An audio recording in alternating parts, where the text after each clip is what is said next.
Hello everyone.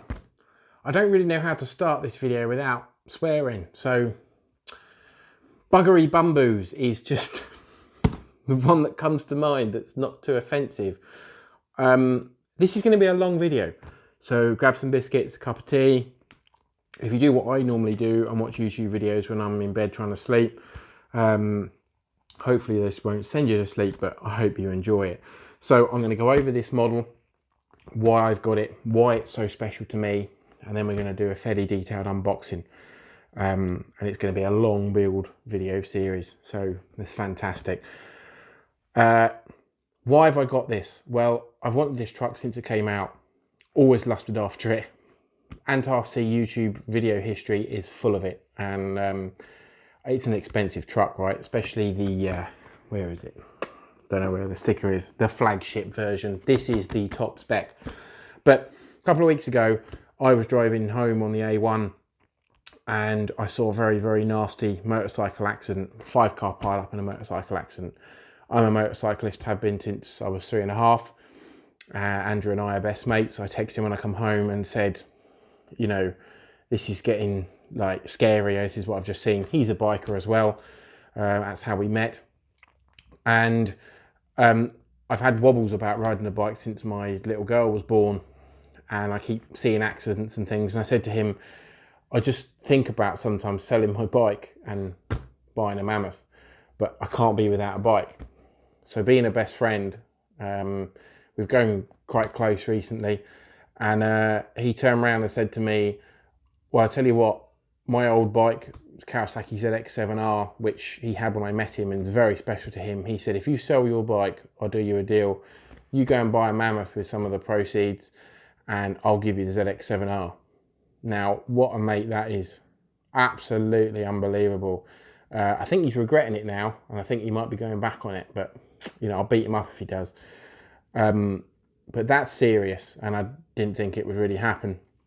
I put my bike up for sale. Well, I rode it first, MOT'd it, put it up for sale, and it sold immediately. So it's fate, right? Here is the Mammoth. So it's thanks to Andrew, really, that this is here. This is a very expensive model, especially the flagship one, as I keep saying, and I've wanted it for a long time. I felt physically nauseous buying it and when it turned up, because me not having a motorcycle is a massive thing in my life, and it's going to be a real challenge.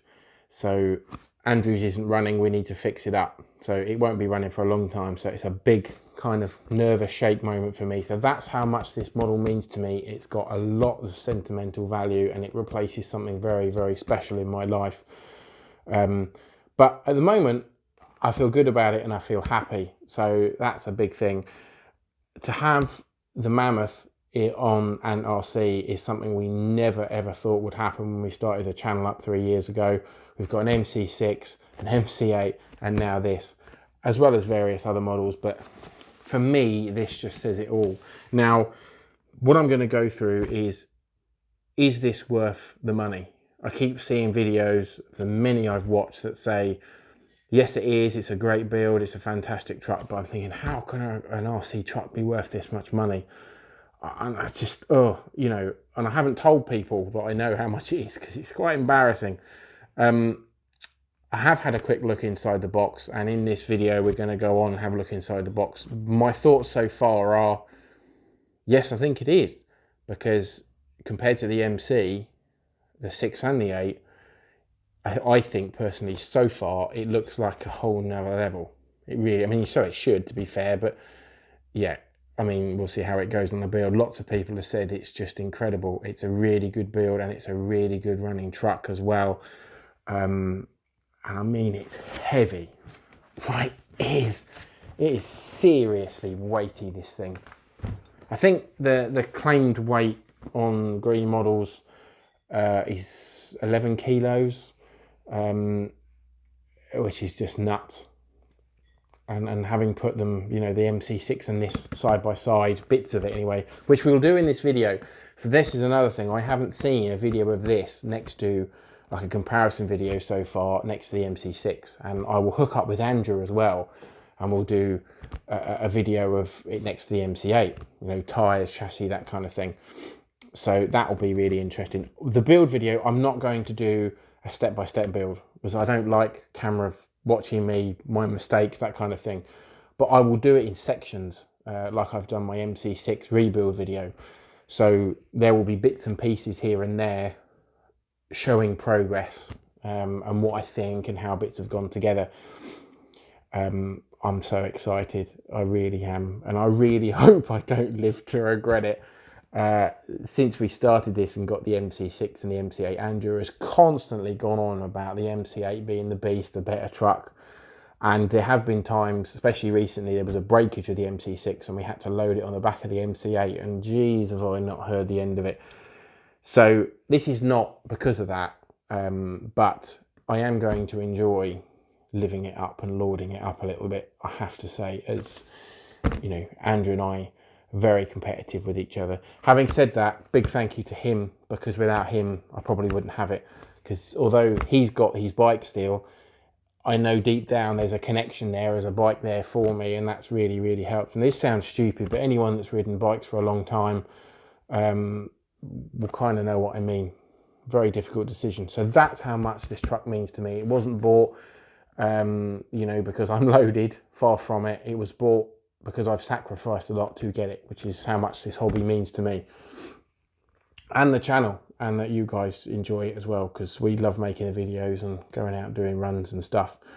So yeah, please stay with me on the journey. It's going to be a good one. Here we go. So I'm going to take you through various, well, every bag, but not in massive detail, because otherwise I think this video will be about 3 hours long.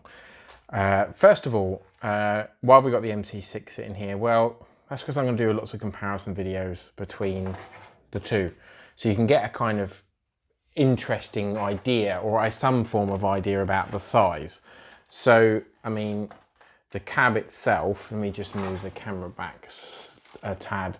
The cab itself is quite a bit longer than the cab on the MC. I'd say actually lining them up, it comes up to here on the MC. So it's quite a big cab. And I'd say, in my opinion, it definitely feels more sturdy, more substantial. It's very, very thick. You know, the MC isn't bad by any stretch, but this definitely feels, from memory, it's been a while since I built the MC, but yeah, it definitely feels more substantial in my opinion. It's certainly longer, obviously different type of truck really, but it's a fairly hefty cab. Very well made, very impressed with it so far. Just cool, you know, and I think it's useful to have the MC6 here so that you can get a direct comparison, because when I was looking at, you know, buying one of these, or certainly didn't think I'd ever buy one, but lusting after one, I couldn't really tell on videos seeing them run, because they're not normally on videos on YouTube run exactly side by side. So it's quite good, I think. I wish I could have seen a video like this before I bought it, just to get an idea. You know, the MC6 and the MC8 cab are exactly the same size. So let's have a look at the next thing that surprised me, and I think the biggest difference. I mean, look at this, the wheels. Tyres, sorry.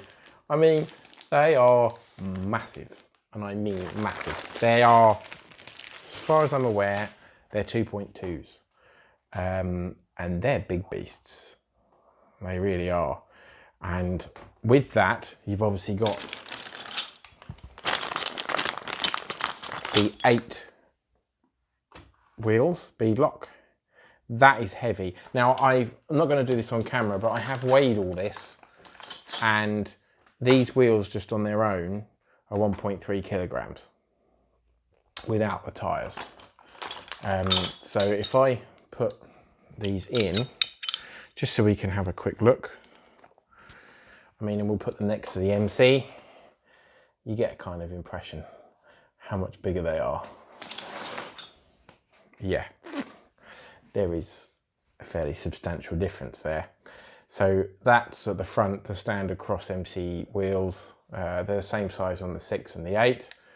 And those are the swampers on the back, which are fairly substantial as well. I mean, the wheel comes up to the bottom of the flatbed on the MC. So this is really useful to me because I haven't seen anyone do this, just to get an example of how much of a beast this thing is. I don't think many people have got a Mammoth for obvious reasons. More people have probably got MC6s and MC8s, but yeah, that gives you an idea. They're both 1/12 scale. Obviously the Mammoth is that much bigger. So that's pretty damn awesome. It's a monster. And niceties in this intro that I was, saying to Andrew are going out the window because, yeah, the MC8's going down, Andrew, as far as I'm concerned. They're really nice wheels. Black, they're staying black. I'm not going to give away the colour just yet that I'm going to paint this. I know which colour I'm going to paint it, but yeah, the wheels are staying black and they've got kind of hub inserts inside.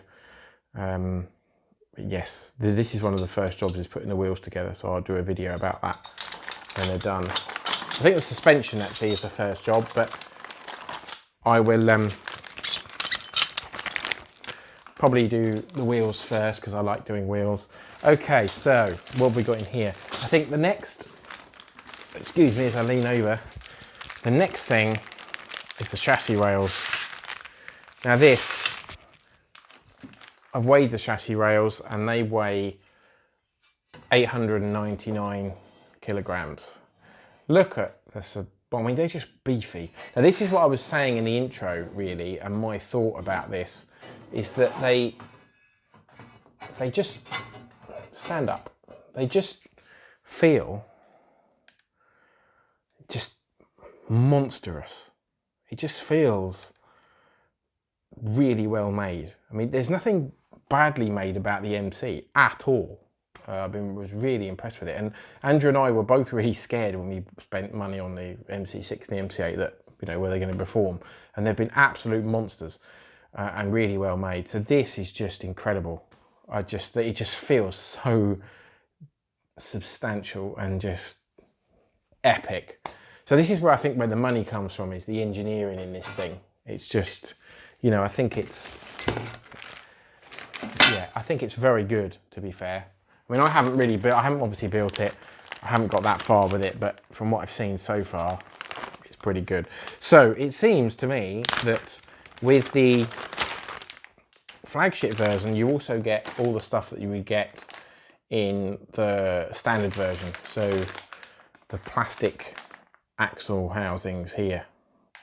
Again, I'm not going to open every bag because we'll be here for hours, but so yeah, you get everything and then everything else metal. So that's pretty cool. So if you do have a problem, you've got it there as well as a spare, I guess. How you'd break a metal axle housing, I think you'd have to be going some, but yeah. So again, everything, all the bags are labeled, as they were with the MC, and that's really useful. But it's good they give you everything and they don't just give you the metal parts. I think that's quite a nice touch. So this bag here, we've got all the parts that go onto the cab.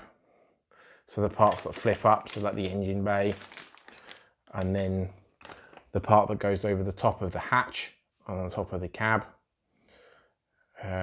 Again, good quality plastic, very well made. So many boxes, so many. Here we have, blimey, this is a serious bag. It says plastic fittings 2. I haven't gone through the manual and checked out these. Literally, this was delivered earlier on today, right? So don't know what these parts are. Plank, it says,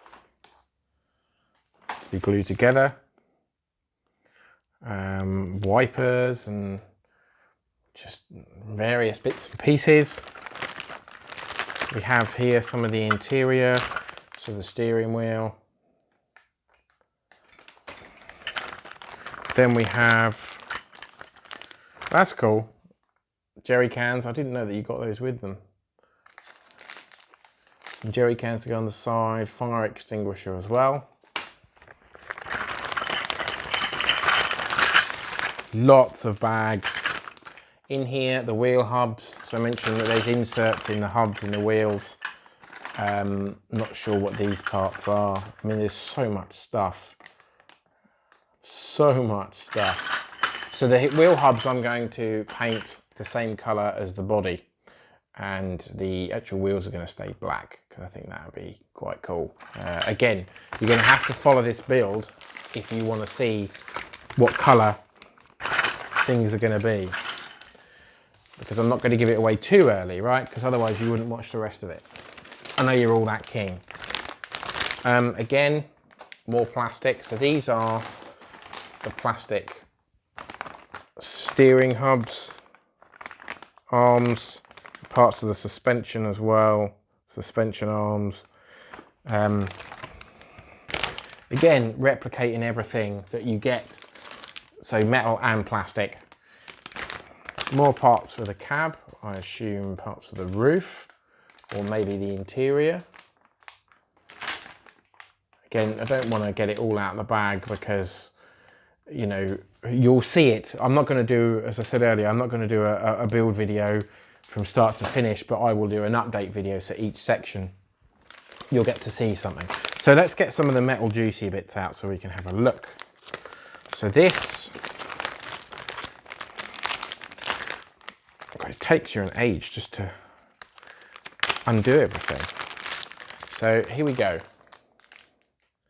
Parts of the axles, I assume, that go together and house the gears. So let's take one of these out. Stuff falling everywhere. Again, well made, quite nice. Come on, focus camera. And this is where the weight is, you know, all the metal parts as you would expect.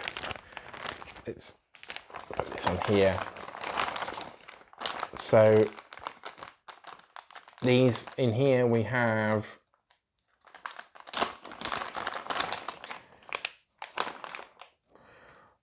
parts of the wheel hubs.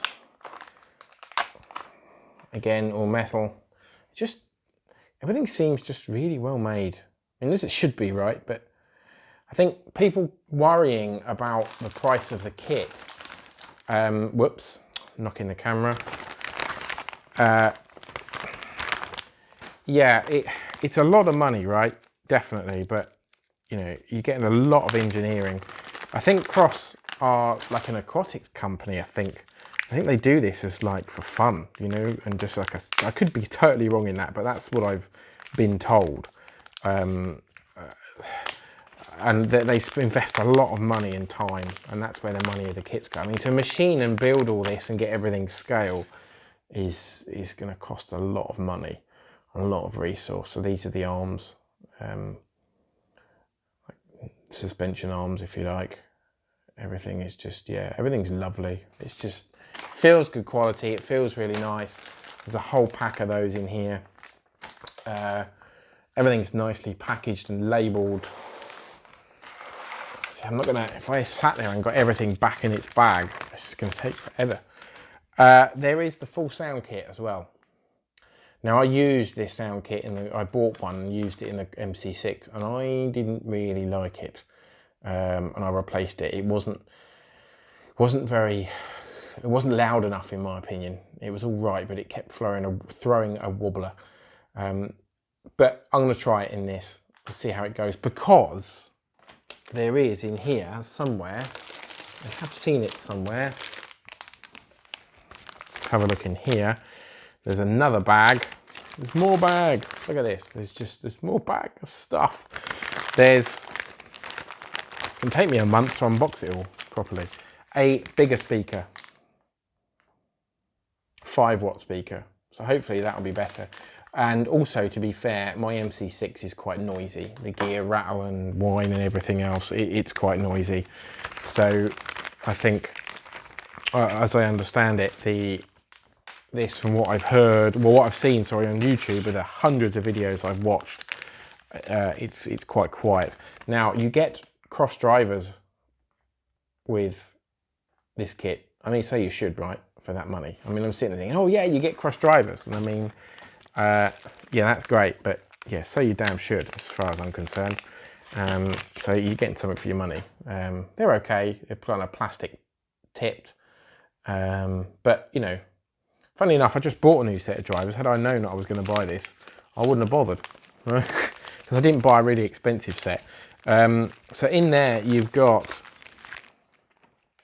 let's have a look at this. So we have got the door hinges, some shims as well, and then, not sure what that is. There's a drill bit in there. Oh, I don't like the idea of drilling anything. I've got no idea what that is yet. I'm sure someone that's built this will tell me. There's so much stuff down here.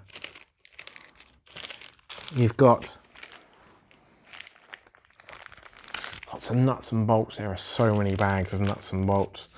A little wrench, a little tiny wrench, and that's a nice touch as well. Little like winch cable, winch hook, wire one. That's pretty cool. If I'm not careful, this is not going to go back in the right bag. It probably won't anyway, but you know, who needs to be organised, right?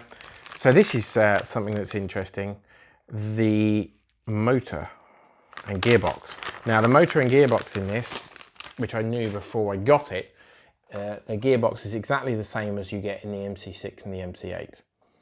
But this motor, 38 turn max power, is massive, 560 motor. It is huge, really, really big. I can't kind of, as soon as I pull it out of the bag, I was like, whoa. I mean, if I put it in my hand, I haven't got overly big hands, but yeah, that's going across the palm of my hand. That's some serious piece of kit. And this kit comes with a fan. And I assumed the fan was to cool some of the circuit boards and the electronics, but apparently the fan is to actually cool the motor. When I bought this from Greens, from Simon, and we had a long conversation about it because he's got one and built one. He said when you're pulling, you've got the trailer that comes, you can buy with this, which I won't be buying because that's just a lot of money, and I've not got any space for it.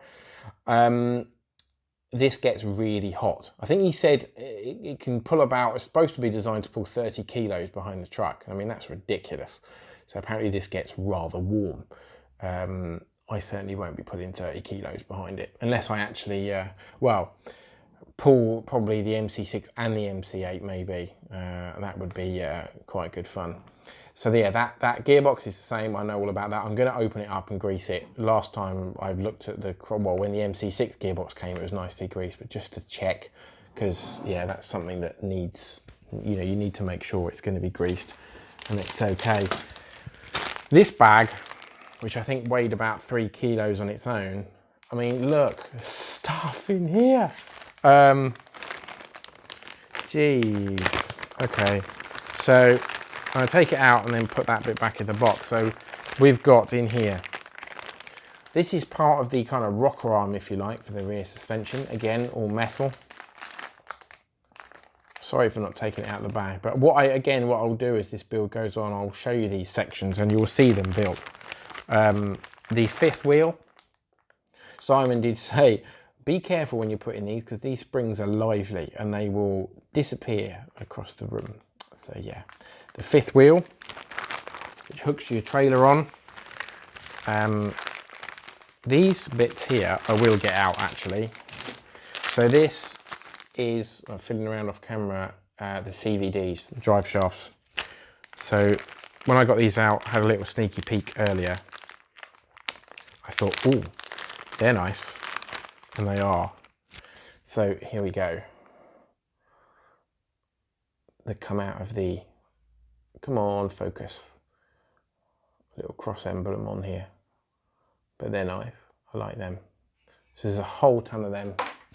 And then in this same bag here, you have the drive shaft. Now I was wondering if they would be different to the MC6 and the MC8, and of course they are, but I thought they might be, you know, similar design, but they look completely different to me.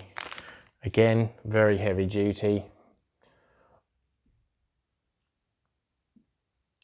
They've got oil on them, but just nice. Oh, bags are falling down off my lap. So much stuff. So yeah, they're cool. There goes another one. It's just nice. I wish I could sit there and unbox the whole thing. Now, when I've watched videos of this truck being unboxed, I've been a bit disappointed that, you know, people haven't seen everything, and I can understand why. In this bag, in here as well, are part of the dampers. So they need building. That's the first job in the manual. I'm not looking forward to that. Don't like doing them. I don't like doing dampers and stuff like that. It's not my cup of tea. What else have we got in that same bag? So we have got a whole heap, bag B it's called, a whole heap of screws, washers, nuts, bolts, bits and pieces. I mean, yeah. I wouldn't want to be the person packaging this up. Seriously. In this one, lots of bearings, to drive gears. Again, because it's a flagship kit, it's top of notch. The hardened ones, the hardened gears. Some more gears in here, which I assume go in each of the axles. Again, I haven't looked through the manual, and I'm not going to get all these out because they'll be going everywhere. So the last bag to look at, this is bag D, and this is, looks to me like, so the underside of the truck has got like a bashed scratch plate all the way underneath. So this build is completely different to the MC6 and the MC8, and it's different components. The axles are all different, but you know, it's got independent suspension. It's completely different. So this bag is full of those parts. Some mesh, which I believe go inside the engine covers. Man, there's all sorts of stuff in here. It's just exciting. You know, and this is, I don't think I could ever justify, I mean, look, there's all these as well. I don't know what they're for. Just so much stuff. It's kind of overwhelming, really. I am overwhelmed. And I'm not trying to justify the cost of this thing, because, you know, I still feel, as I said in the intro, I still feel a little bit like, ugh, you know, I mean, compared to that, my beloved MC6. And Andrew keeps saying, oh, you're going to sell it now. Are you going to use this MC6? Well, yes, I am going to use it because it's my baby. And it's been for a transformation. If you haven't seen that, please go and check it out. It's been for a big transformation. And it's been sprayed secondly by Andrew because I don't need a mess of it. So I messed up the lights and I messed up a few bits and pieces. It was my first build and it was a big build to take on. So with the Mammoth, I'm going to do it as best I can, you know, well, better than this. I'm going to take my time and it's going to be a long, slow build. Andrew's going to be on at me every day. Have you built this? Have you built that? No, I haven't, because I'm taking my time. So I will use this, definitely. But what I will want to do is get a trailer at some point, not the massive 1.5 meter long trailer, but probably from Cross RC, they do an extra large trailer, a lower trailer that this will probably sit on. And I think towing this behind the Mammoth is just going to be amazing. So first things first, let's get the Mammoth built. But yeah, in time, I've got no intention of selling this. Andrew will keep saying it, but I haven't. I do intend, I didn't really get on with the lighting kit. Now that will be in here somewhere, if I can find it. Don't know where it is. Here we are. So in here, that's where the fan is for the motor and the various circuit boards. You need a BEC to power the servos, and I'll come on to the servos in a moment. But yeah, the cross lighting kit, I had issues with it, didn't like it in the first one, and I think, you know, I was a bit too rushed with it and made some mistakes. So I'm going to take my time. So I intend, again, to annoy Andrew, to use the standard lighting kit here so the indicators flash, and again, I need to take my time and not rush it, because as I said in the intro, this is a big thing for me. It's not just a remote control truck. It's a big investment, and you know, a lot of time and heart will go into it. So yeah. You need 3 servos for this truck, one for the gearbox, but something that I didn't know and I didn't really understand in any other unboxings, that it needs 2 steering servos, and they recommend 2 30-kilo steering servos. So what? 30-kilo steering servos, 2 of them. In the MC, I've got one 25-kilo Power HD steering servo, and that copes no problem. So when you sit there and think it's truck's the same scale, but it needs 2. I mean, the MC8, which has got 2-axle steering at the front, is running the same. Andrew's running the same servo, Power HD servo. I'm running in that, and it copes fine. So thinking 2. But yes, that's what it needs. And I guess seeing the size of the tyres and the weight of this thing, sheer bulk, that's why.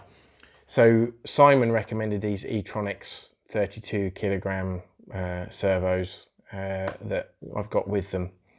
So yeah, they'll be going in. But again, this build is totally different. Looking at the manual, which I'll get now, wherever it is, it's over here. It's not like the MC8 or the MC6. It's a very nice manual. I've been really impressed with the Cross's manual, to be fair. The MC6 was really good. I had no issues with it. This looks exactly the same. But as you can see, you know, the axles are completely different, and they go onto those metal like skid plates. So it looks, you know, it's a detailed manual, but it's a very different type of build by the looks of it. You know, it's not like anything I've done before, but it should be a good challenge. But I'm going to be taking my time. Again, with the MC6, as you've seen, the gearbox was pre-built. I have had this apart, this gearbox in the MC6 completely, because I had a problem. And it's not too bad. You follow the instructions, it goes together. The standard Cross wheels, they were a nightmare to mount. It took me 2 days, I think. Oh, I hated doing it. I hope these ones are better. But yeah, this manual looks really good. It's very long, very, very long. And I'm very excited. Very, very excited. It's so cool. Now, I apologise that I haven't gone through every single little bag, but I can't. It's just I haven't got the time. And this video is, what, over 30 minutes as it is, with me doing a kind of a quick look through it. But yeah, you get the idea. And as I say, this will come as a build video. There's stuff all around my feet, and I've got to make sure it goes back in the right bag. But, you know, I think I'll close with putting this in front of the camera. Andrew thinks it's ugly. I get his point, really, but I just think it looks like a monster. I just think it looks like an absolute monster. And having looked at the real MAZ Maz 537, I think is the real life truck. Go and check it out on YouTube. But it's just a beast. And I hope I'm not disappointed. I'm a bit scared. There's a lot of responsibility on me to build this and build it properly and not get it wrong. Andrew has refused to paint it and touch it or go near it, which I can understand. So there's a lot of pressure, so I need to take my time and try and get it right. And there's things like the MC6 that have annoyed me. I don't know whether it's my fault or not, probably, but just the doors. I've got magnets on the doors, but the doors never stay shut. That really annoys me. I blew the original lights up because I plugged them into a normal RX, and they're lower power than that. So yeah, just silly little things, mistakes, stupid mistakes I made and it made my life harder. So this time, hopefully I've learned by those mistakes. And yeah, this is the start of something big, and it's going to be amazing. And I am so excited. So please join me on the build. Bear with me because it's going to take some time, but yeah, there will be an amazing story coming up. So thank you all for watching. With everything that's going on with the virus in the world, it's pretty much the same every day, everywhere. Home working, on lockdown. Please be nice to each other, folks. You know, this is testing times. I've never in my lifetime known anything like this. It's pretty damn scary, but try not to panic. Be nice to each other, and everyone stay safe and enjoy RC. So this is probably a good time for me to build the MC while we're on lockdown in homes and things like that. But thank you for your support, and AntRC is got some amazing things coming, and I can't wait to put this next to the MC8. And Andrew hasn't seen it because we're not mixing with each other at the moment, so Andrew hasn't seen this in the flesh. So yeah, I can't wait to show it off and make him jealous. But thank you for watching. Please like and subscribe, and thanks for all your support as always, and catch up soon. Bye for now.